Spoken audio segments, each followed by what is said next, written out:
días.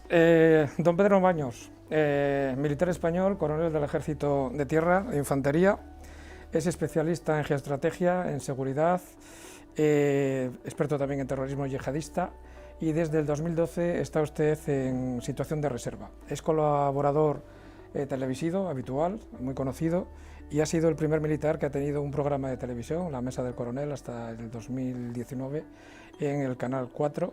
Tiene 3 libros escritos, Así se domina el mundo. Tenemos 2 aquí de ellos, también es El dominio mental y El dominio mundial. Si le parece, vayamos a hablar primero de estos 2 primeros libros que tenemos aquí. De los 3 que ya tiene publicados, hay uno que lo tengo pedido, no lo he leído, pero estos 2 sí que me los he leído. Y tengo que decirle que me han marcado, o sea, no son el Principito de niño, pero sí que me han marcado porque, sobre todo, son muy crueles en cuanto que despejan muchas dudas, y algunos que ya no tenemos 20 años, que se le quita la venda de lo que de verdad tenemos detrás. La geopolítica es tan cruda como usted la representa. ¿No hay amigos, solo hay intereses? Absolutamente. Javier, lo primero, gracias por esta entrevista. ¿Qué sucede? Todavía en política nacional, cada grupo político, cada facción política, con su ideología, pero pretende, o se supone que pretende, el bien de su país y el bien de su población, como digo, cada uno con sus afinidades ideológicas. Pero cuando hablamos de intereses internacionales, cuando hablamos de geopolítica, tenemos que ser conscientes de ello. Es decir, aquí no más hay que intereses puntuales, que además cambian, y más en el mundo en el que vivimos actualmente, con tremenda rapidez. Pensemos que una de las características de nuestro tiempo es la aceleración de acontecimientos. Por eso yo no me canso de repetir que no podemos fiarnos ni siquiera de aquellos que presuntamente son hoy nuestros aliados y nuestros amigos, porque nos pueden fallar, y de hecho muchas veces nos fallan, o con declaraciones que desde luego son cuando menos muy desafortunadas, porque vemos que al final buscan su propio interés, te manipulan, te condicionan, te llevan muchas veces a conflictos en los que nosotros no deberíamos participar o no tenemos el más mínimo interés o necesidad, y en cambio cuando quieren pues te abandonan completamente. Y lo estamos viendo, lo hemos visto incluso en el seno de la propia Unión Europea, como en el contexto de la pandemia, cada país ha intentado solucionar su problema. A la hora de las mascarillas, de los respiradores, de repente dejábamos de ser una unión, cada país tiraba para sí, evidentemente. En el ámbito económico somos adversarios económicos entre los distintos países. Y estamos hablando de una Unión Europea, una unión donde además hay pérdida de soberanía porque somos una organización supranacional, más allá de internacional. Pues pensemos cuando estas relaciones con países que puntualmente son tus aliados porque a lo mejor les interesas tú más que de lo que ellos te interesan a ti. Y pensemos, ya por terminar, solamente lo que está pasando ahora mismo con el tema del gas, algo absolutamente terrible, que repercute en el precio de la electricidad, que no sabemos si este invierno vamos a tener gas, ya no digo para producir energía eléctrica, en nuestros hogares, que pensemos que ahora buena parte de los hogares, en algunos países la mayoría de los hogares ya se calientan, tienen la calefacción y el agua caliente sanitaria con gas, y veremos a ver lo que va a pasar, porque no hemos sido capaces de ponernos de acuerdo. Recordemos las últimas reuniones que ha habido estos días en el seno de la Unión Europea, donde ha sido incapaces de llegar a un acuerdo para tener un almacenamiento común de toda la Unión Europea de gas, o incluso para hacer compras conjuntas de gas, porque vemos que los intereses, una vez más, son totalmente enfrentados. Y esa es la realidad de la geopolítica, mucho más allá del barniz hipócrita con el que normalmente, precisamente, revisten o tratan de adornar estas relaciones. Usted asegura que la economía manda y que las relaciones interpersonales o interestatales son las que verdaderamente la base de cualquier tipo de relación. ¿Quiere decir con esto que todo se mueve en base al tema económico? Todos los conflictos o todas las situaciones conflictivas tienen un trasfondo económico. En algunos casos es el prioritario, en otros casos simplemente es uno más, pero siempre existe ese trasfondo económico. Recordemos aquella famosa frase de Bill Clinton cuando le preguntan por la política y dice es la economía, estúpido. Incluso parafrasear a Lenin cuando Lenin decía que la política no es ni más ni menos que la expresión concentrada de la economía. Y podíamos, parafraseando precisamente a Lenin, podíamos decir que la geopolítica no es ni más ni menos que la expresión concentrada de la geoeconomía. Y lo estamos viendo que en toda esta realidad, por ejemplo, el tema del gas, ahora mismo el problema con los fletes, el encarecimiento de todas las materias primas, también hay geopolítica, por supuesto. Pero, don Pedro, con este argumento y por esta regla de tres, podríamos decir que todas las guerras tienen como origen el interés económico, por lo menos de una de las partes. Sí, y además, como digo, no significa que sea en todas absolutamente el único ni el prioritario, pero en todas hay un trasfondo económico. Es decir, nadie entra en un conflicto si no pretende obtener algo a cambio, y ese algo a cambio muchas veces es dominación económica o a través de instrumentos económicos, que es así como funciona. Lo hemos visto en las últimas guerras, obviamente por el petróleo, claramente por el petróleo, por el gas, guerras que se están produciendo actualmente, incluso, aunque sea de una manera ya no cruenta, es una manera de hacer la guerra diferente, pero por ejemplo por los minerales estratégicos, y claro que detrás hay un tema económico. Si ahora mismo entendemos el gran problema en el que estamos inmersos en el planeta, que es el enfrentamiento entre Estados Unidos como potencia decreciente y una China que ya le ha comido la partida en buena parte de los aspectos, ¿qué se está jugando ahí? La economía. Porque la gran pelea es a través de la tecnología. ¿Quién va a dominar todos los ámbitos tecnológicos de aquí a dentro de muy pocos años, o ya en el momento actual? Y al final, detrás de esa tecnología, ¿qué hay? Economía. Porque el que tiene la tecnología y encima puede vender más barato que los demás, obviamente va a copar todos los mercados. Por lo tanto, dentro de esa pelea geopolítica, por supuesto, está la economía. Ahora que me habla usted de China, el proceso globalizador comenzó en el mundo anglosajón con Estados Unidos y con Gran Bretaña hace muchos años, y posteriormente, de forma súbita y repentina, entra en escena a China, como usted bien ha dicho. De hecho, creo que fue en el 2017, en el foro de Davos, el propio presidente Xi Jinping dijo, ante la estupefacción de todos los ahí asistentes, que China que iba a intentar luchar por ser la primera potencia mundial. Usted, por su experiencia, cree, luego le haré otra pregunta referente a este tema, pero si le parece, ¿usted cree, cuál es su vaticinio? O sea, su vaticinio, con la experiencia que usted tiene, ¿cree de verdad que por primera vez después de la Segunda Guerra Mundial Estados Unidos en algún momento podía perder esa preeminencia que tiene sobre el resto de países del mundo? Si hablamos de globalización, la globalización tiene también muchos aspectos, pero el aspecto principal de cualquier globalización es el económico. Se dice que la primera globalización probablemente fue la romana, y la hizo precisamente a través del sextercio. La siguiente gran globalización la hicimos nosotros, el Imperio Español, a través del Real de A8, el Real de A8 de plata, que por cierto el principal comprador en aquel momento era China a través de Filipinas, de la plata. Y luego la gran globalización, como ha dicho usted, ya de los tiempos actuales, los tiempos modernos, sería la del Reino Unido. ¿Qué significó aquella globalización? Cuando ellos tenían la tecnología, tenían los recursos, que era la tecnología, el vapor, ¿no? Tenían los recursos naturales, no solamente los que tenían en su territorio, sino los que explotaban de todas sus colonias. Pensemos lo que significaba la India, la gran joya de la corona. Significa que podían vender y evidentemente necesitaban mercados para vender. Ese testigo efectivamente se lo pasaron a los primos, que lo siguen siendo los estadounidenses, con la nueva globalización. Una globalización que empieza a marcar los verdaderos puntos, las pautas, en la cumbre de Bretton Woods en 1944, donde entre otras cosas establece el patrón oro, $35 la onza, crea el Fondo Monetario Internacional, el Banco Mundial, posteriormente la Organización Mundial del Comercio, y organiza esta globalización en la que todavía estamos inmersos. Y efectivamente, de repente, prácticamente de la noche a la mañana, un país que era tremendamente pobre, estamos hablando de cientos de millones, 600, 800 millones de personas que vivían en pobreza extrema, que era China, y de repente llega Xi Jinping, como ha dicho usted, a la cumbre de Davos en enero de 2017 y dice, no, a partir de ahora nosotros, un país además comunista, vamos a ser los líderes del nuevo capitalismo, vamos a ser los líderes de la nueva globalización, porque ahora somos nosotros los que tenemos la tecnología, tenemos los recursos, que lo hemos conseguido no a través de guerras o de invasiones, sino a través de negociar, de acuerdos económicos, con lo cual vamos a ser nosotros los que vamos a liderar el mundo económico. Claro, se ponen a temblar, Estados Unidos se pone a temblar, y es la situación que tenemos ahora mismo, que Estados Unidos se da cuenta que no sabe qué hacer para frenar este ímpetu tecnológico y económico y geopolítico de China. Y es el gran problema que tenemos y que vamos a seguir teniendo. Y viviremos muchos episodios dentro de este marco, incluyendo grandes labores de desinformación, de propaganda y de demonización de unos y de otros. Porque claro, cuando se habla de Xi Jinping, se dice, bueno, es el presidente de un país, el país más poblado del mundo, probablemente, pero es que a nadie se le debe olvidar que es el secretario general del Partido Comunista con más afiliados del mundo.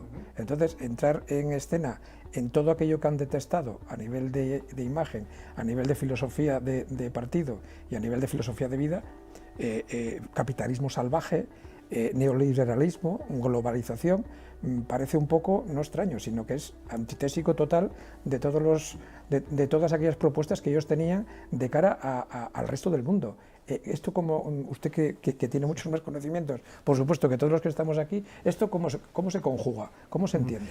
Pues sí, tiene una explicación y además esto está preparado desde hace muchos años. Esto no es casualidad lo que está sucediendo ahora mismo.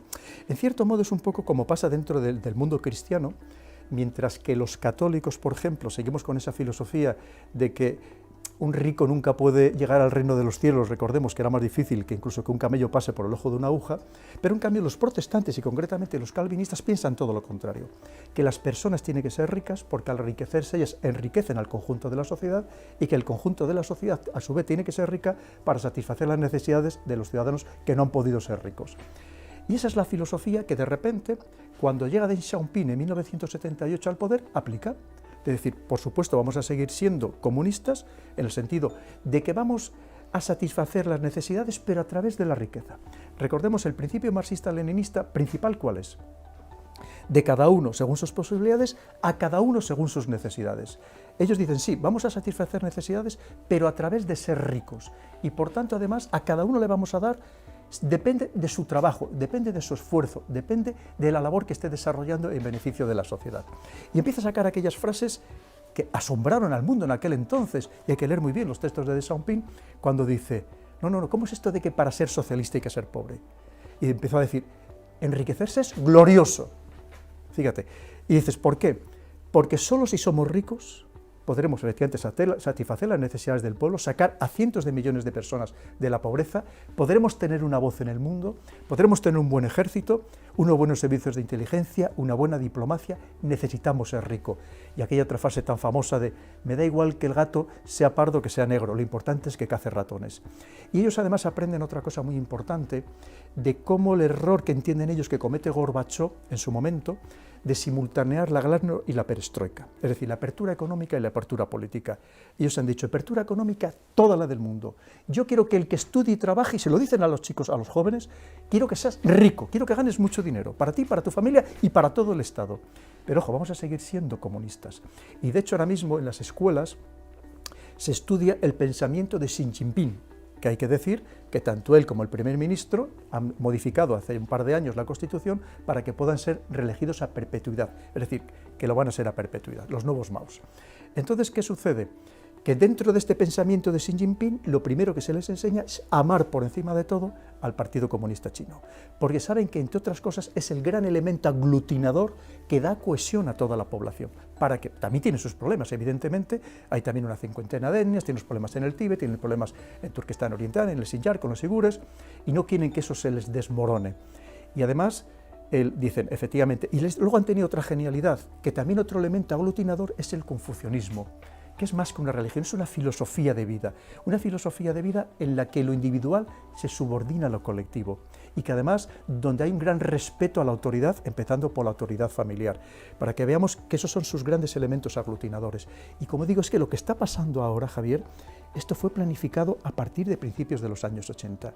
Lo que está pasando ahora, lo mismo que lo que están planificando ahora, claramente con esa mentalidad a largo plazo de la que nosotros carecemos absolutamente, porque aquí en Europa no hay ningún político que esté preocupado nada más que de su propia supervivencia o la de su partido, o de mantenerse en el poder o llegar al poder de la manera que sea. Ellos, en cambio, lo que están planificando ahora es que para el año 2049, cuando celebre el centenario de la creación de la China actual, de la República Popular China, de la China comunista, ser claramente los amos del mundo, siempre y cuando, por supuesto, se lo permita no solo Estados Unidos, sino el mundo anglosajón, que, como digo, ahora mismo no sabe muy bien qué hacer, pero sabe que algo tiene que hacer si no quiere dejarse de ser el imperio que ha sido hasta ahora. Pero, don Pedro, no me ha contestado. ¿Usted piensa o cree que verdaderamente algún día China va a poder, con todo esto que ahora se está viendo, porque sí que es cierto que yo creo que ahora hay una cierta concienciación que esto no era una broma, que van en serio, y que van en serio en muchos ámbitos, como usted bien sabe, ¿usted cree que algún día lo conseguirán? Es que de hecho ya lo han conseguido en muchos ámbitos. Podemos hablar de cualquiera de ellos.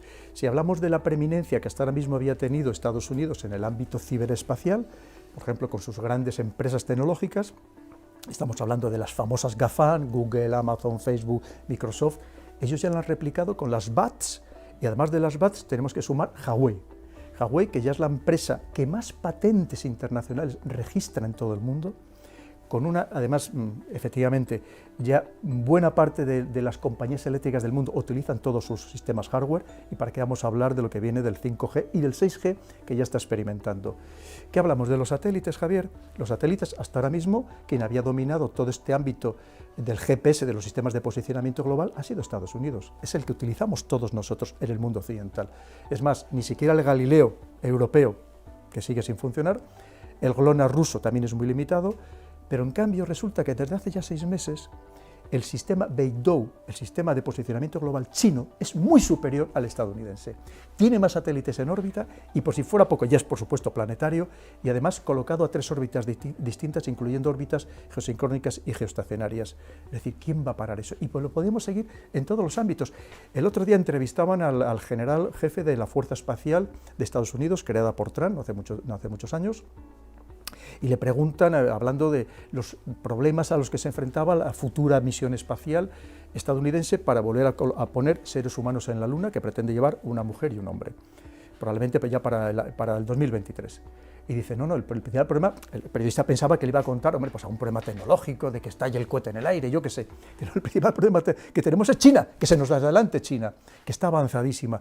De cualquier tema del que hablamos de energías renovables, de dónde se fabrican prácticamente todas las baterías eléctricas del mundo, los coches eléctricos, las piezas de los patinetes, de las bicicletas eléctricas. Es decir, que hablemos de lo que hablemos, es que China ya ha superado en prácticamente todo a Estados Unidos. Es más, podríamos hablar de cómo hace muy pocos años, en el año 2000, no era prácticamente nada, todavía era despreciada China, considerada un país tremendamente pobre, un país rural, y cómo en tan pocos años, en 20 años, ha sido capaz de ponerse a la cabeza del mundo tecnológicamente y también económicamente. Vamos a cambiar de tema, si le parece. En uno de los libros, cuando habla de quienes nos manejan, señala una frase que le voy a leer textualmente si no le importa. El mundo está gobernado, que no es suya, pero usted la ha hecho suya. El mundo está gobernado por gente muy diferente de la que imaginan quienes no están detrás del escenario. ¿A quiénes se refiere? Absolutamente. Hay que pensar que más allá de los estados hay grandes poderes económicos, muchos de ellos todavía pertenecientes efectivamente a este mundo anglosajón, que además cuando decimos el club Bilderberg o la Triple Alianza, sí, de acuerdo, algunos pueden estar ahí, pero hay que pensar que los que verdaderamente manejan los hilos no tienen esa presencia en ningún medio, probablemente no los conozcamos ninguno. Y pensemos, por ejemplo, el poder que tiene grandes grupos de inversión, como puede ser BlackRock. BlackRock, que mueve casi 7, sería trillones, billones para nosotros, de dólares anuales. Fíjese lo que le acabo de decir. O sea, compárelo con el PIB de toda España. Es decir, que tiene presupuestos superiores o mueve dinero anualmente superior a países como potencias medias, que es la española, que nosotros no somos un país pequeño ni mucho menos. Tienen un poder total y que, por cierto, son, junto con Vanguard, junto con Blackstone, son los que están comprando también España y a precio de saldo. Como bien sabe, ya la mayoría de nuestras multinacionales y de nuestras entidades bancarias ya no son españolas. El principal accionista es extranjero y muchos de ellos son estos que manejan, podríamos decir, en la sombra, incluso a países enteros, porque al final quien tiene esa capacidad económica, que tiene esa influencia económica y que además también controla la deuda de los países algunos como España terriblemente endeudados, al final son los que manejan el país. El voto de los ciudadanos prácticamente no nos va a servir para nada. Si le nombro los Walton, los Colts, Mars, la saga Saud de Arabia Saudí o los Rothschild, sobre todo los primeros, estos últimos que le acabo de nombrar, tienen tanto poder para que no dejan de ser familias, para poder decidir muchas veces políticas que afectan incluso a países enteros? Sí, sin lugar a dudas. Podríamos hablar de los países que tienen, unos fondos soberanos verdaderamente abrumadores, ¿no? Por cierto, el mayor fondo soberano del mundo es el noruego. No es ni siquiera el de Arabia Saudí, es el de Noruega. Pero por supuesto que tiene mucha influencia. Pero ya cuando hablamos más que el fondo soberano de un país, hablamos de familias enteras, Es decir, familias que pueden tener 200 miembros esa familia, con todos en general grandes potentados, claro que manejan los hilos de los países. Y además son los que cuando quieren, que además es que están relacionados, fíjese, con las famosas agencias de calificación. Yo he hecho un estudio, en el libro que nos falta, hice un estudio muy a fondo de a quién pertenecen las agencias de calificación, a quién pertenecen los grandes medios de comunicación. Si tienes la agencia de calificación que al final te dice, este país le pongo una B menos, es decir, no invirtáis ahí porque es malísimo y en cualquier momento se hunde, o esto le pongo una A y 4 más, es decir, invertiré porque a mí me interesa. Países que cuando quieren se le dan fondos para ayudarle y cuando no quieren no se le dan fondos y se le termina de depredar. Esto funciona así, Javier, es que una vez más es la gran hipocresía del mundo. Más allá del Club Bilderberg, que se sabe que existe, que hasta hace 10-15 años era tabú, no se hablaba de él, por lo menos en ciertos ámbitos, en televisión, ¿qué hay de ese mito que hay una élite de familias que son las que marcan el ritmo de la humanidad y que su única obsesión es ir poquito a poco haciendo todo lo posible para dominar el resto de la humanidad? Lo que pasa, Javier, es que no es tan sencillo como un grupo de familias que dominan todo el mundo. Hay que pensar que también hay enfrentamiento entre ellas. Lo mismo que si hablamos de estados, yo creo que el sistema westfaliano de estados sigue siendo dominante, que no significa que los líderes de esos estados no estén controlados a su vez por otros, ¿no? Pero en cualquier caso, lo mismo que hay estados, y lo estamos hablando de China, Rusia, Estados Unidos, que a su vez están enfrentados entre ellos, pues esto sucede exactamente igual. Hay poderes que intentan dominar el mundo, pero que también a su vez se enfrentan entre ellos. Es decir, esto también ha sido una constante. Hay que pensar que incluso estos grandes personajes, Elon Musk, Bill Gates, que conocemos, o Branson, claro, evidentemente ellos también cuando llegan a cierto nivel de poder económico o de poder político, esto ha pasado a lo largo de la historia, pretenden moldear las sociedades a su imagen y semejanza. Es una aspiración humana. Lo que pasa es que lo intentan moldear dependiendo, evidentemente, de su ideología, ¿no? De los principios que ellos creen que deben ser positivos para el resto de la humanidad. Pero claro, esto no solamente hay uno, hay muchos poderes a su vez luchando entre ellos. ¿Y usted la globalización, tal cual se entiende, cree que es positiva para la humanidad dentro de 40 o 50 años? Pues es complicado porque la globalización, ¿qué significa? Además de ese tema económico, significa homogeneización. Y muchos lo entienden como tal y por lo tanto lo rechazan. Es decir, hay que pensar que esta globalización al final, hasta hoy, dirigida por el mundo occidental, claro, nosotros en total, ¿qué podemos ser los occidentales? 1.000, 1.100 millones de personas. Es que en el mundo hay otros casi 7.000 millones de personas que no tienen ningún interés en ser homogeneizados, que quieren seguir manteniendo su forma de vida, su cultura, sus tradiciones, su idiosincrasia, y que creen que esta globalización, en cierto modo, o en realidad, está acabando con ella, precisamente por imponernos maneras de consumir, maneras de vestir, de comportarnos, de ser social, como seres sociales, con lo cual hay quien se opone. Y vemos que ahora mismo hay un importante movimiento anti esa globalización tan sumamente agresiva, que en algunos casos claramente lo es. Luego le voy a preguntar por eso, pero ahora que saca usted el tema, a usted le escucho decir en más de una ocasión que el arte y la cultura son medios de manipulación de masas. ¿Significa eso? Que además creo que se lo escuché no hace mucho en un vídeo, que cuando estamos viendo una serie o películas de Netflix no somos conscientes, pero ¿hay alguien que detrás está intentando manipularlos?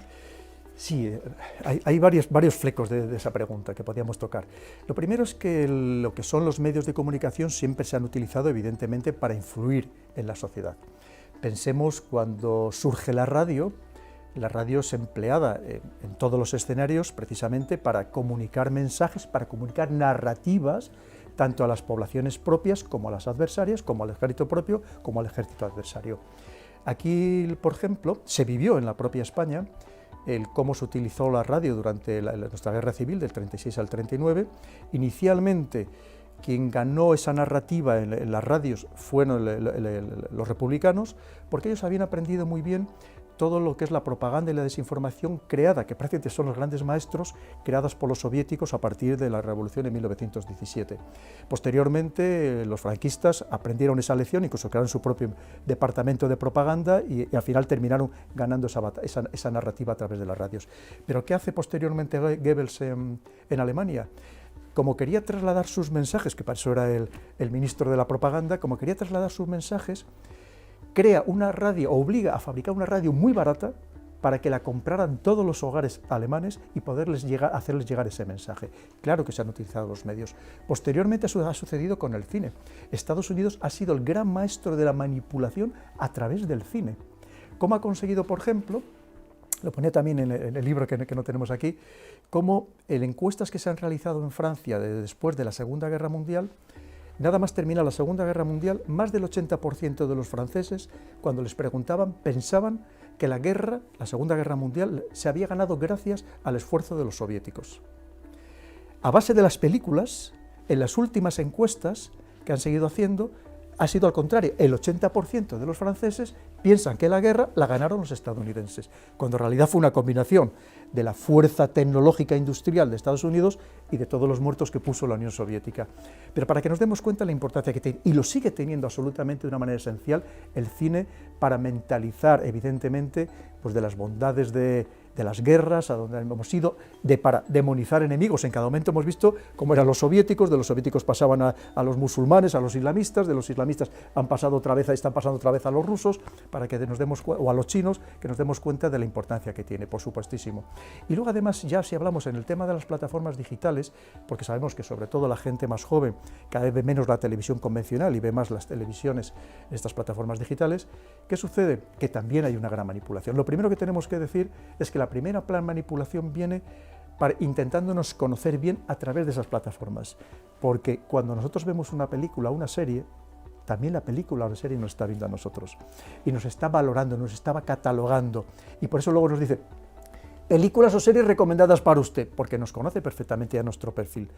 Y a partir de ahí, claro que también hay una gran manipulación, por supuesto, de intentar imponer modelos sociales o conductas o maneras de vestir.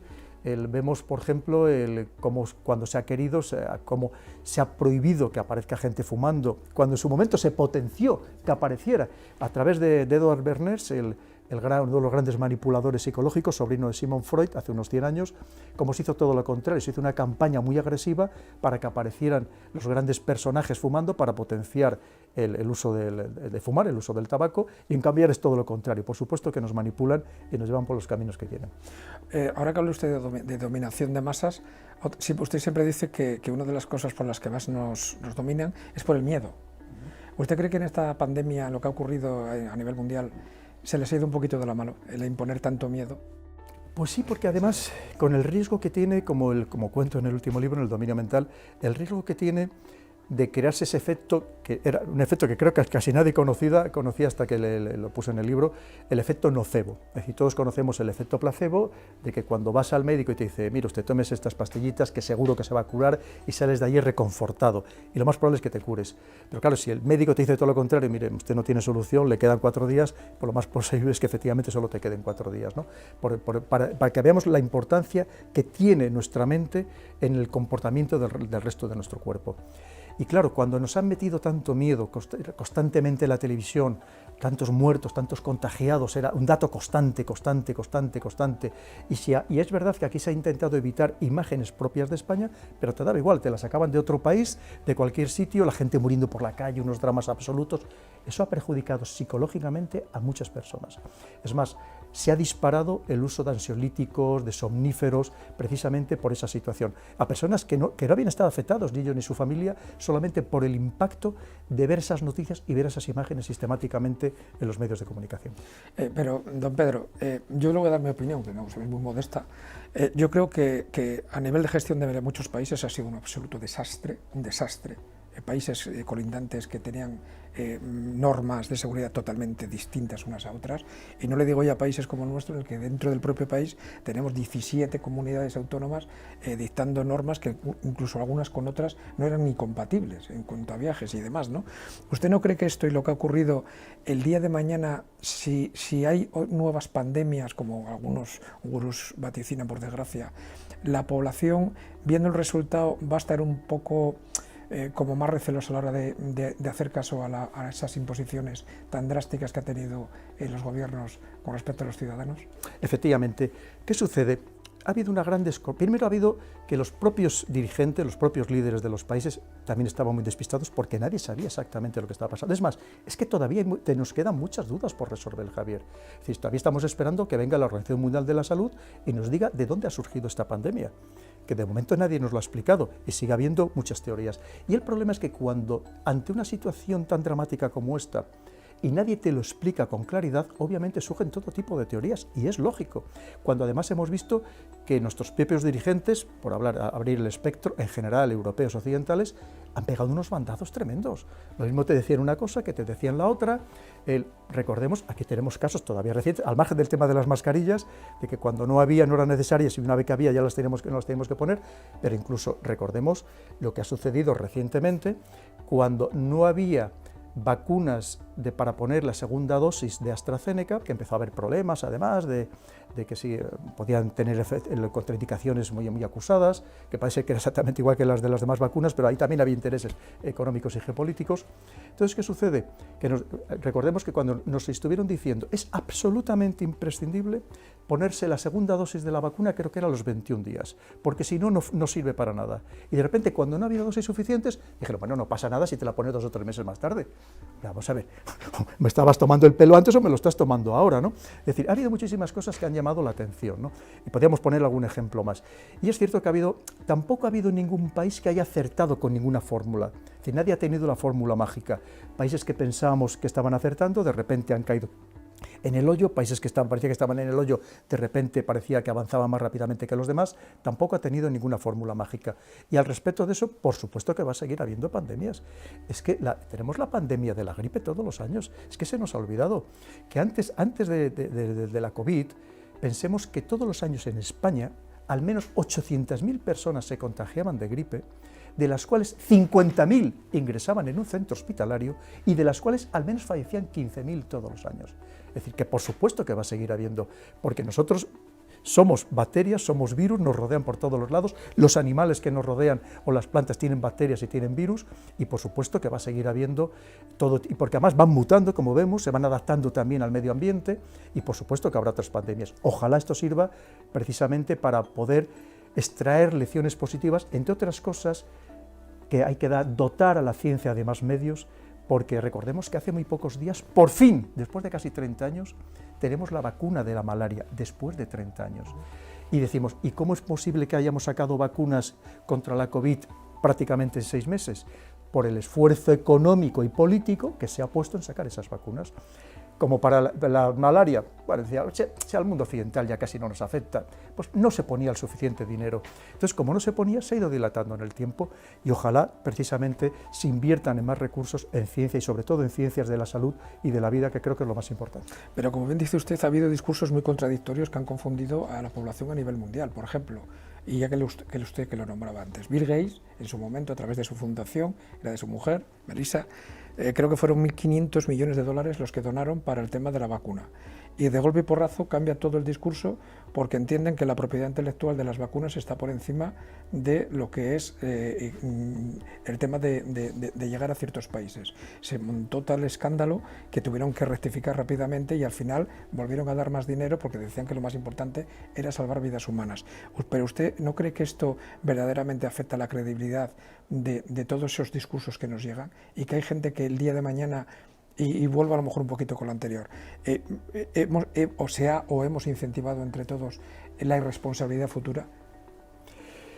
Sí, nos va a seguir pasando porque se ha generado una cierta desconfianza sobre nuestros gobernantes, evidentemente, o sobre estas grandes figuras, una vez más, que pretenden también configurar la humanidad.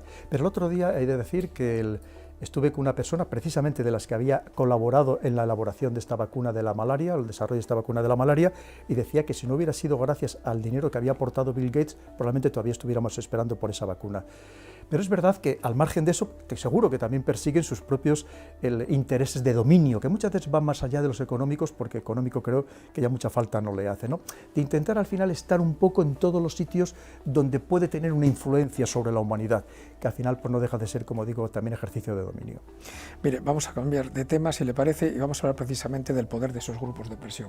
¿Cómo es posible que a nivel mundial, cuando aparecen este tipo de personas o de entidades que representan a fundaciones multimillonarias que dan dinero a todo el mundo, aparezca un hombre como George Soros, sobre el que se ha escrito de todo, una persona que reconoce él mismo que creo que fue en el año 1997 logró quebrar el Banco de Inglaterra y a mayores se ha reconocido, además creo que en uno de sus libros también se publica, que ha aparecido documentación fidedigna que participó antes, durante y después en la caída del gobierno de Ucrania, que en el 2014, no quiero meter la pata. Y esas personas son recibidas como si fueran jefes de Estado por muchos países, pero además en todo el mundo, no solamente anglosajón, occidental, oriental o demás. ¿Esto tiene algún tipo de explicación o es que el dinero lo mueve todo, como decía usted al principio de la conferencia? En todo el mundo, no. De hecho, está muy enfrentado, en el caso de George Soros, por ejemplo, países incluso con países europeos, como puede ser el caso de Hungría, que por cierto, él es de origen húngaro. Y ahora mismo está considerado, él considera a China un gran demonio y China le considera a su vez a él un gran demonio.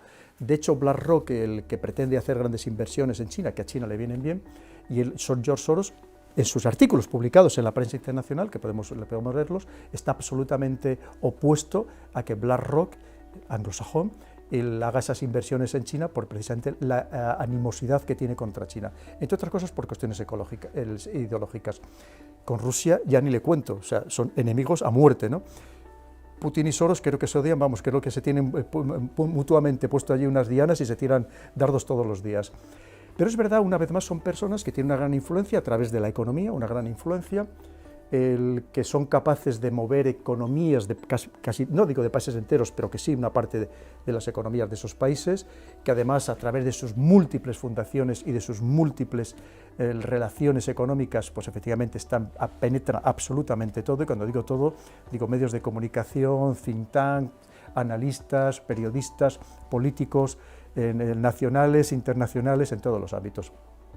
Porque hay muchas maneras de comprar a las personas, que no significa que les den un sobre todos los días, hay muchas maneras de atraerle hacia esas ideologías tan en algunos casos verdaderamente disruptivas, ¿no? Porque pretenden también modificar una vez más las sociedades a su imagen y semejanza. Pero como digo, este es uno, pero por supuesto hay más fuerzas luchando que en algunos casos también luchan contra él. Don Pedro, vayamos con un tema bastante delicado, el tema del Islam. ¿Es compatible, es religión y es política, está todo junto, son países autocráticos, democracias, en fin, el tema de la mujer mejor no hablamos?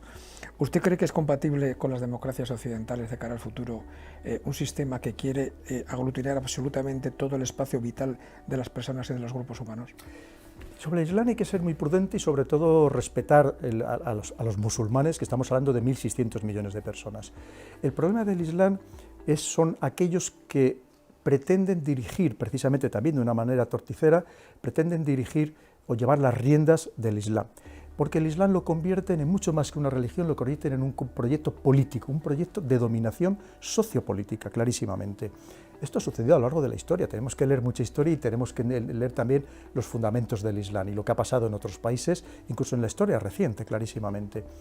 Porque, claro, si nosotros intentamos hacer una asimilación directa con lo que significa una democracia liberal de corte occidental, obviamente creo que no va a casar en absoluto, ¿no?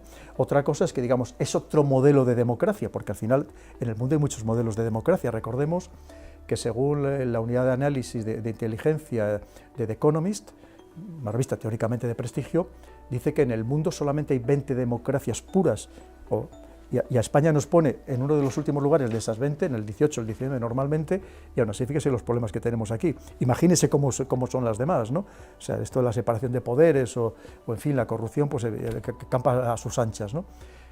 Quiere decir que hay muchos tipos de democracia.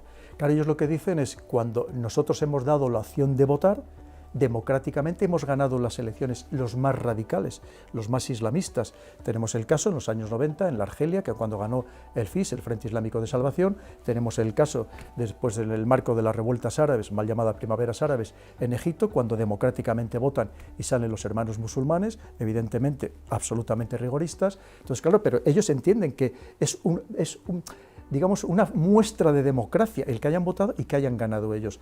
Claro, cuando nosotros lo que nos ajustamos o lo intentamos comparar con nuestros estrictos valores y principios democráticos de todo orden, como digo, normalmente no casa en absoluto. Y ya, volviendo a ese tema, y eso ya lo cerramos y vamos ya con la última parte, el tema de la multiculturalidad.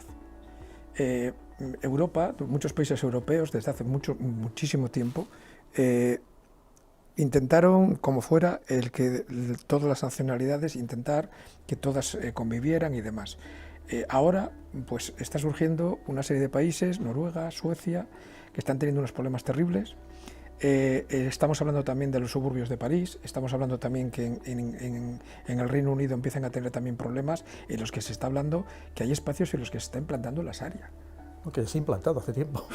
Entonces, hablar de Marsella, podríamos hablar Marsella, de Bélgica, de Austria, de Reino Unido. El distrito 15 y 16 famoso de cerca de París, todo esto. Entonces, claro, esto se nos ha ido de las manos, don Pedro. Pues mire, el problema sucede por tener leyes muy laxas, evidentemente. Hay países que lo han entendido de una manera absolutamente diferente y, ojo, países que están considerados de las principales democracias del mundo. Es decir, países, por ejemplo, el caso de Australia, clarísimamente, donde ellos aceptan cualquier multiculturalidad siempre y cuando se respeten los valores y principios democráticos y la idiosincrasia del país. Es decir, que no vayan a modificar la estructura cultural del país. Piense, por ejemplo, en Australia se da el caso, si usted quiere mañana ir a trabajar, Javier, a Australia, pues la empresa que le quiera contratar tiene que demostrar que en su región no ha podido encontrar a nadie con su perfil. Y lo primero que le van a pedir es que usted tenga un seguro de repatriación, de manera que a la menor tropelía que usted cometa en el país, le van a montar en un avión que el billete se lo va a pagar usted con ese seguro. Es decir, aceptan la multiculturalidad, pero siempre y cuando haya un respeto. Es decir, cuando tú permites precisamente por nuestra lasitud, muchas veces por nuestra ignorancia, otras veces por un falso buenismo que no entendemos quién quiere manejar precisamente a esas personas y cuáles son sus objetivos de poder que están persiguiendo. Claro, ¿qué sucede? Que podemos transformar completamente nosotros mismos las sociedades, porque antes decían que los bárbaros conquistaban a los imperios viniendo desde fuera, a lo mejor los bárbaros ya están dentro, y eso tenemos que ser conscientes de que a lo mejor lo hemos fomentado nosotros mismos por una falsa tolerancia, por una excesiva tolerancia. Evidentemente, yo estoy de acuerdo con que cualquiera practique la religión que quiera, a ser posible sin hacer proselitismo y en su propio domicilio, pero claro, evidentemente siempre y cuando se respeten estos valores y principios democráticos.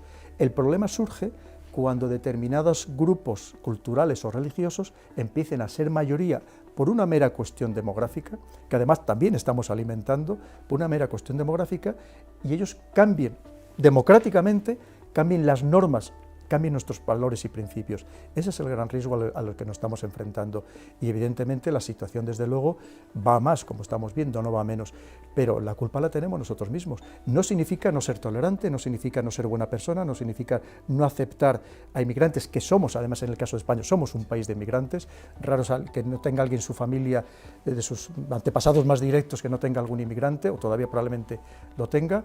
Y por supuesto que tenemos que aceptarlo, pero una vez más siendo absolutamente exquisitos también a la hora de exigir que ellos sean los que se integren y no nosotros los que nos tengamos que integrar, al contrario, en los que vengan desde fuera.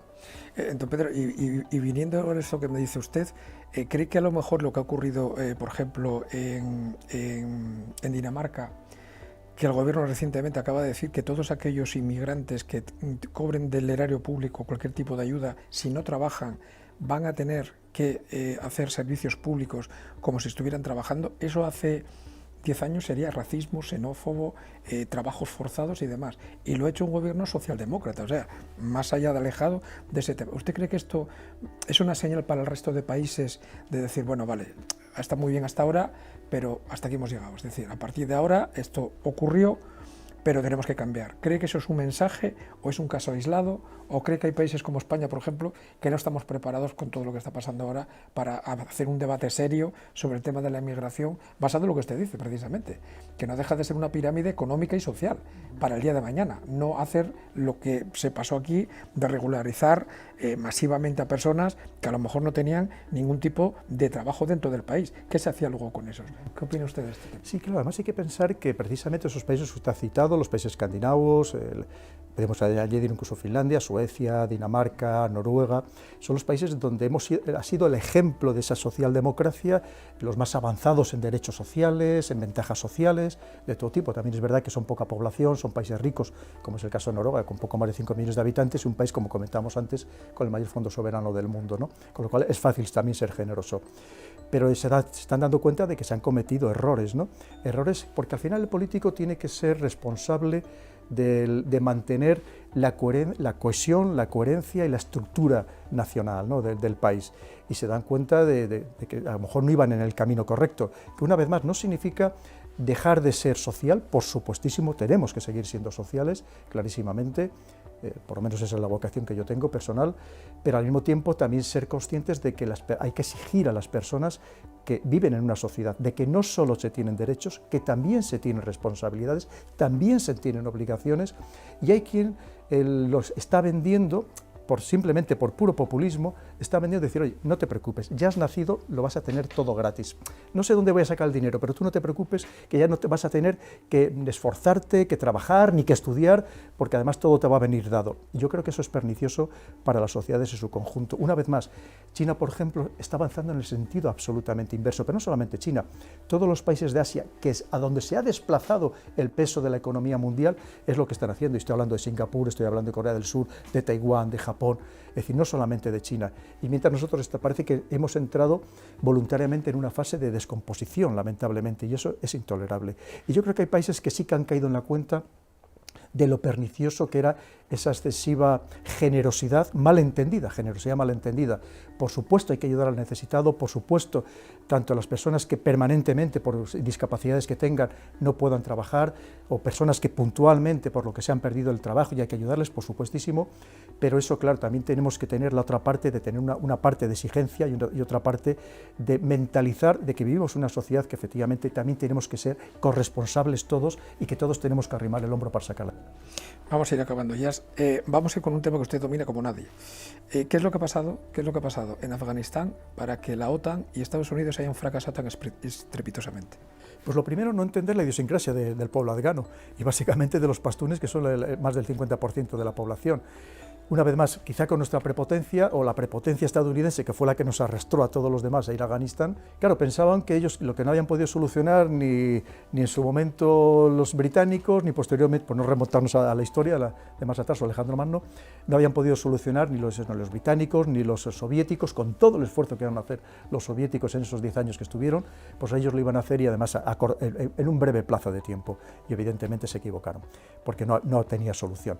Es más, pensemos que esto que ha pasado ahora se empezó a fraguar, que yo sepa, ya en el 2012, probablemente incluso antes, en aquel momento a través de conversaciones informales, porque no las podía tener formales, dado que todavía los talibanes estaban considerados grupos terroristas y Estados Unidos, según su filosofía, no negocia con grupos terroristas, pero se venía fraguando desde hace mucho tiempo porque veían que aquello era imposible de solucionar. Es más, los demás países tenían unas ganas locas de marcharse de allí por exactamente lo mismo. Un esfuerzo tremendo, pensar, nosotros nos ha costado más de un centenar de muertos, el esfuerzo económico, y al final, efectivamente, pues ¿para qué? Pero es que esto se sabía perfectamente desde antes de empezar la operación. Lo que pasa es que se empeñaron pensando que ellos iban a ser más listos y más capaces que los demás. Y al margen de todo eso, una vez más, Estados Unidos, ahora su preocupación es China.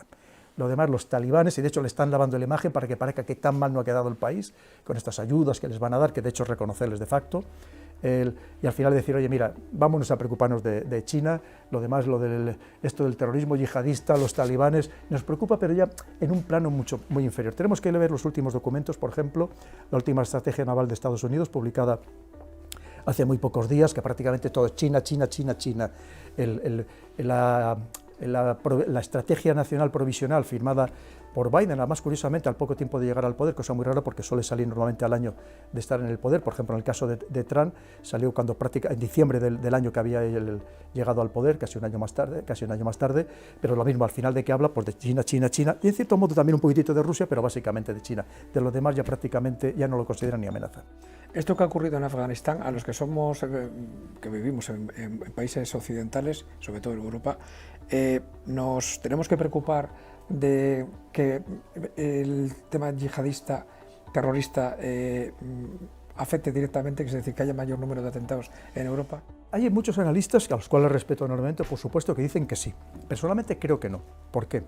Vamos a ver, ¿por qué se producen atentados terroristas? Tenemos que entender el atentado terrorista normalmente se produce, primero, porque hay una gran difusión mediática de que sus hermanos musulmanes, lo que es la UMA, la comunidad de creyentes, están siendo atacados, están siendo bombardeados, están siendo humillados en algún país, y ellos se creen con la obligación de responder y, por tanto, atacar a ese mundo que a su vez está atacando a los suyos. que es cuando se producen los atentados terroristas, y así lo vimos como, por ejemplo, cuanto mayor era el número de noticias de ese sentido en Siria y en Irak, era mayor el número de atentados, por ejemplo, aquí en Europa. Pero claro, es que ahora han ganado. ¿Para qué van a llevar a cabo atentados terroristas? El problema, sobre todo, a mí lo que más me preocupa, no significa que no los vaya a ver, ¿no? O por lo menos pues, estamos viendo de estos atentados, digamos, menores, con arma blanca, con vehículos, que lamentablemente se siguen produciendo en toda Europa, lamentablemente, y que muchas veces disimulados por los grandes medios de comunicación, precisamente por cuestiones ideológicas, o disimulados o camuflados, ¿no? Y vemos que para mí el gran problema, entiendo que esto se pueda replicar en otras partes del mundo. Es decir, que estos rigoristas islamistas, que son los talibanes, que ellos solamente persiguen objetivos locales, claramente es alcanzar el poder en Afganistán, no son universalistas, pero que esto sí se puede replicar en otras partes del mundo, que puede ser Oriente Medio, que puede ser el Magreb, que puede ser el Sahel, que puede ser África Occidental, que en cierto modo vamos en esa línea. Eso es lo que más me preocupa, más que se incrementen de una manera alarmante el número de atentados terroristas. Problemática de España y Marruecos. ¿Estamos condenados a entendernos o el tema de lo que va a ocurrir ahora, que está ocurriendo con estas negociaciones, muchas en la sombra, con el tema del famoso gasoducto de Argelia, que es un problema muy serio para España?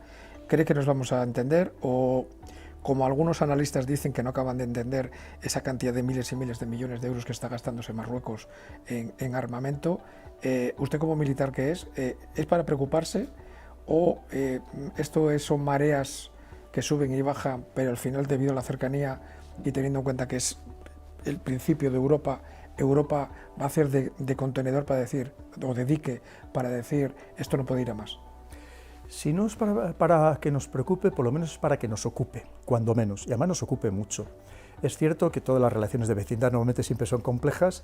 Es verdad que nos interesa tener buenas relaciones con Marruecos por muchos motivos, el tema de la inmigración, del yihadismo, en fin, económicamente también, por supuesto, hay muchas empresas españolas también actuando allí en este país, pero compramos, que por cierto, muchas veces compramos productos a Marruecos que incumplen las normativas europeas que exigimos. En el caso, por ejemplo, de los productos agrícolas, exigimos a nuestros agricultores aquí, por ejemplo, en el tema de los fitosanitarios, y ellos las incumplen, incluso las condiciones laborales, para vender los productos aquí más baratos. Pero bien, claro, ¿qué sucede? Que el problema es que ahora mismo enfrentarse a Marruecos es muy complejo. ¿Por qué? Porque ellos han hecho muy bien los deberes, tremendamente bien, han sido muy astutos, han tejido una red diplomática absolutamente excelente. Hay que pensar qué países les están apoyando ahora mismo, los países que en cierto modo siguen manejando el mundo. Estamos hablando de Estados Unidos, estamos hablando del Reino Unido, que incluso ha ido más allá que Estados Unidos, y por cierto Biden no ha echado para atrás lo que había firmado Trump, en el marco de los acuerdos de Abraham, pero al mismo tiempo pensemos que ahora mismo el acuerdo al que ha llegado el Marruecos con el Reino Unido para producir energía eléctrica y llevársela directamente al Reino Unido, que además este era un plan muy antiguo, que prácticamente todo el Sáhara se podía llenar de placas solares que podían suministrar electricidad a prácticamente todo el continente europeo. Pero claro, además de eso estamos hablando de Francia, aliado tradicional, y estamos hablando de Israel, ni más ni menos. Han establecido relaciones diplomáticas ya muy estrechas recientemente, a partir precisamente de la firma de los acuerdos de Abraham, en los que Marruecos, junto con otros países, se comprometía a reconocer al Estado de Israel. Claro, si nosotros mañana tuviéramos un problema, ¿quién nos iba a defender a nosotros? Le voy a hacer una pregunta. Me consta que en los últimos 3 meses ha estado encerrado escribiendo un nuevo libro. No le voy a pedir un spoiler, no sea que haya gente que no lo compre. Pero ¿qué es lo que nos vamos a encontrar? ¿Van a ser tan crueles, tan en el buen sentido, ojo, que yo lo recomiendo encarecidamente? ¿Sobre qué va a versar ese nuevo libro con el que está dedicando tanto tiempo y esfuerzo? Pues mire, Javier, efectivamente no le puedo dar muchos detalles porque además me lo tiene prohibido la editorial. Este verano he escrito un libro que ahora precisamente, este fin de semana, entre otras muchas cosas, estoy ya empezando a corregir ya las últimas galeradas, las últimas galeradas. Es un libro también, es especial, y además probablemente empiece una nueva saga, esta trilogía está cerrada, empiece una nueva saga. Creo que también coincide muy bien con todo lo que está pasando, también es muy crudo, evidentemente, pero al final es que es la realidad, ¿no? Tiene que pensar, Javier, que yo soy militar y los militares somos muy realistas, muy pragmáticos, normalmente no nos dejamos llevar por ilusiones, porque entre otras cosas hay que poner siempre en el peor de los escenarios si pretendemos ganar alguna guerra, no el mejor de ellos. Pero luego el que estoy también escribiendo ahora mismo Es un libro que tengo comprometido, ya el contrato firmado, para para salir publicado en principio para finales del año que viene, y este libro va a ser muy revolucionario y sé que me va a costar muchos disgustos, pero creo que es el momento de hacerlo. Creo que la sociedad necesita revolución y sobre todo la gente joven. Que es usted muy vehemente en su, es decir, vehemente, que usted defiende muy bien sus ideas, viene porque, mire, cuando hicimos público, porque la entrevista con usted, que ahora ya lo podemos decir, fue rapidísimo, creo que el jueves, me mandó el miércoles, porque lo habíamos intentado en varias ocasiones, pero problemas de agenda suyos, fue imposible, y Javier, es tal día, o si no, ya tenemos que esperar a noviembre, y si no, hasta el año que viene. Pues venga, ya. Y a raíz de ahí, hicimos público, hemos comunicado por redes sociales, la cantidad de llamadas que hemos tenido ha sido impresionante, de gente, ya ve la cantidad de gente que ha venido a vernos, y sobre todo muchos mensajes que me han mandado ha sido para darle el apoyo precisamente por cómo contestó a un diputado el otro día en la comisión de seguimiento en el Senado, creo, por una comisión de desinformación que se hizo viral, por cierto, yo lo he visto.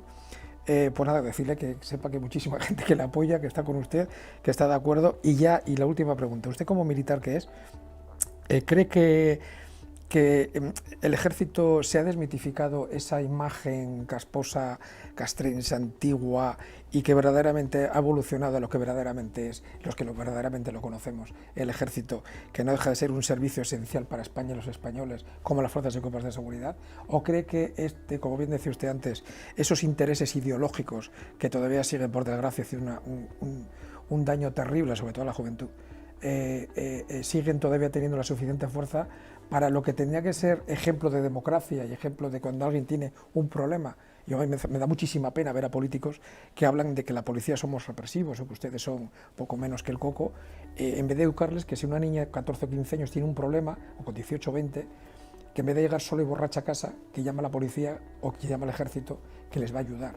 ¿Usted cree que se ha conseguido desmitificar un poquito esta imagen penosa, interesada, o ha cambiado? Pues lamentablemente, Javier, y le agradezco muchísimo la pregunta, lamentablemente todavía no.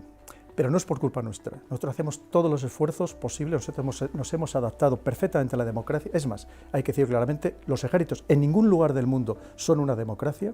Evidentemente, nosotros somos un sistema jerarquizado, disciplinado, por supuesto también unido, pero estamos para defender la democracia, somos el primer pilar para defender la democracia. Nuestra principal misión es la disuasión frente a cualquiera que quiera precisamente destruir el país y destruir nuestro sistema democrático. Pero ¿qué sucede? Que todavía hay muchos intereses políticos, lamentablemente, claramente perversos, que pretenden utilizar cualquier mínimo desliz, estamos hablando de más de 100.000 personas, pues como pasa también con la policía, con la Guardia Civil, para inmediatamente descalificar a todo un ejército. Y no es justo en absoluto. Lo primero que hay que decir es que ahora mismo somos muy desconocidos. Al no existir servicio militar obligatorio, la gente no conoce la valía de los militares. Y no lo digo por mí, lo digo, y no lo digo ni siquiera por la cúpula del ejército, estamos hablando de oficiales, estamos hablando de suboficiales, que me atrevo a decir, y lo he dicho muchas veces, que tenemos los mejores suboficiales de toda la OTAN. Son absolutamente ejemplares, y una clase de tropa maravillosa. Hoy en día, para llegar a los más altos niveles, por ejemplo, de tropa, de cabo mayor, de verdad hay que ser Superman, clarísimamente, pero pasa exactamente igual para llegar, por ejemplo, a suboficial mayor en el ámbito de los suboficiales.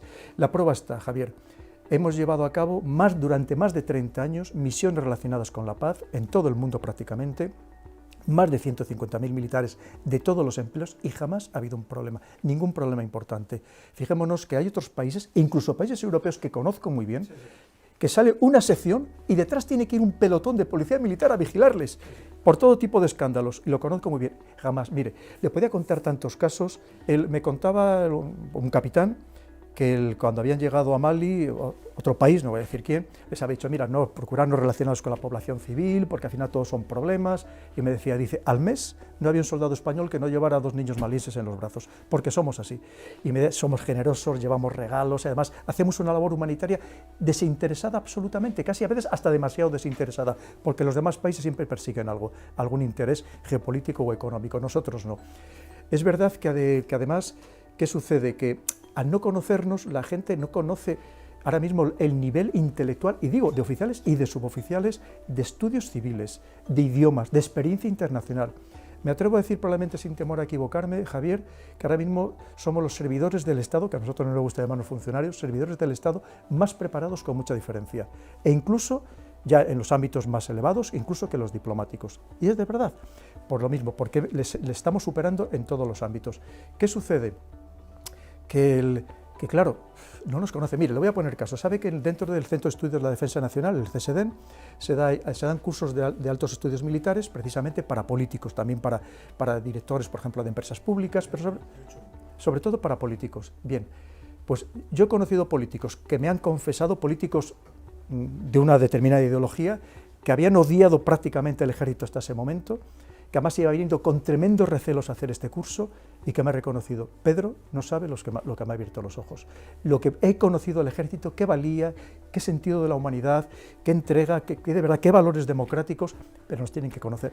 Y creo que uno de los grandes fallos que todavía tenemos en las Fuerzas Armadas en general es que no comunicamos bien. No sabemos precisamente transmitir cuáles son las necesidades de estas Fuerzas Armadas. Lamentablemente muchas veces todavía me preguntan, como doy vueltas por toda España, ¿y para qué sirve el ejército o para qué sirven las Fuerzas Armadas? Creo que se intenta hacer, pero muchas veces los esfuerzos quedan limitados a círculos muy concretos, pero no a la amplia mayoría de la población. Ahora mismo el Ejército de Tierra está intentando crear estos, digamos, diplomáticos, por así decirlo, mensajeros del ejército, personas de reconocido prestigio, pero creo que todavía tenemos que ir mucho más allá, tenemos que comunicar muy bien todo lo que hacemos. Tenemos una UME, una unidad militar de emergencias, que cuando va a atender a cualquiera, en cualquier lugar de España, si es llamado, que lamentablemente hay asuntos que todavía no le quieren llamar, nosotros no preguntamos de qué ideología es, de qué partido político es o a qué religión pertenece, le ayudamos porque es un español o es una persona que está en España y nos da exactamente igual. Es decir, esos son los valores que tenemos. Y además unos valores que, por cierto, se están perdiendo, de lealtad, de disciplina, de subordinación, de entrega, de valor, y creo que también deberían ser importantes incluso para que se reflejaran en el conjunto de la sociedad. Le agradezco de verdad muchísimo la pregunta, Javier, porque es algo que nosotros, entre los compañeros, vemos que todavía sigue, lo que le digo, por intereses políticos, lamentablemente, todavía hay quien le encanta atacar al ejército sin ningún fundamento de ningún tipo, sin ninguna razón de ningún tipo, pero simplemente por intereses partidistas que nos hacen daño, y haciéndonos daño a nosotros, al final hacen daño al conjunto de la sociedad. Tenemos todavía, una vez más, que hacer más esfuerzo los militares por abrirnos más, por integrarnos más con toda la sociedad, que lo hacemos al máximo, por supuestísimo, y el mío creo que es un ejemplo bien claro, y por integrarnos todavía mucho más, como digo, y abrirnos, y siempre demostrar, y así lo hacemos todos los días de nuestra vida, que estamos al servicio de España y de todos y cada uno de los españoles. A mí cuando me preguntan en qué se diferencia o por qué no se sabe lo que hacen las fuerzas y cuerpos de seguridad, el ejército y lo que usted acaba de decir, yo tengo una frase que dice que es muy de calle, ¿no? Dice: cuando tú veas a la gente correr de un sitio y veas que alguien va corriendo hacia ese sitio para salvar a los que salen corriendo, ahí están siempre el ejército y las fuerzas y cuerpos de seguridad. Efectivamente, Javier, si me permite, mire, nosotros además de garantizar la seguridad física, garantizamos la seguridad psicológica. El otro día, afortunadamente tengo muy buena amistad con el teniente general que manda la UME, una persona excepcional, que nos conocemos de hace muchos años, fue profesor mío en el curso de Estado Mayor, luego estuvimos destinados juntos en Estrasburgo, una persona excepcional. Y me decía: Pedro, nosotros, que están todos los días en la calle, evidentemente, me decía, dice, nosotros cuando vamos, el mero hecho de la presencia del ejército, ya la gente se queda tranquila, ya nos han venido a solucionar, ha venido el 7º de caballería, ¿no? Ya tenemos el problema resuelto. Es decir, eso también es importante, y además, es verdad, si es que nosotros lo hemos visto en los últimos años, la entrega es absoluta a cualquier tipo de misión, cualquier solicitud que se nos haga, en cualquier sentido, todos los ejércitos están abiertos a todo el mundo, no hay problemas de que cualquier periodista entre en cualquier unidad, vaya a cualquier operación, precisamente para demostrar una transparencia total y para demostrar nuestro valor, que nuestro valor nosotros no ve más que servir a España. Pues hasta aquí hemos llegado. Muchísimas gracias, don Pedro Baños, coronel, mi coronel. Muchísimas gracias por haberme concedido esta entrevista para H50, aquí en la sede de CEDEU, con todos estos estudiantes que han estado aquí muy atentos, muy disciplinados, por cierto. ¿Me permitirías, escuchando? Javi, Sí, por un supuesto, segundito nada más? Usted manda. El otro día tuve la fortuna de ir a dar una conferencia al curso de Estado Mayor. Y ahí están los cuerpos y fuerzas de seguridad del Estado, haciendo el curso de Estado Mayor con los militares. Ya hay 8 oficiales de la Guardia Civil y también tenemos a policías. Tenemos del cuerpo, digamos, de la escala superior del Cuerpo Nacional de Policía, lo cual nos enorgullece porque al final trabajamos todos exactamente en lo mismo y para lo mismo, con la misma finalidad. Y me parece que esa unión es absolutamente positiva, para conocernos mejor, para que luego la labor que hacemos en beneficio de todos los españoles y de España todavía sea mucho más fluida y mucho más eficaz.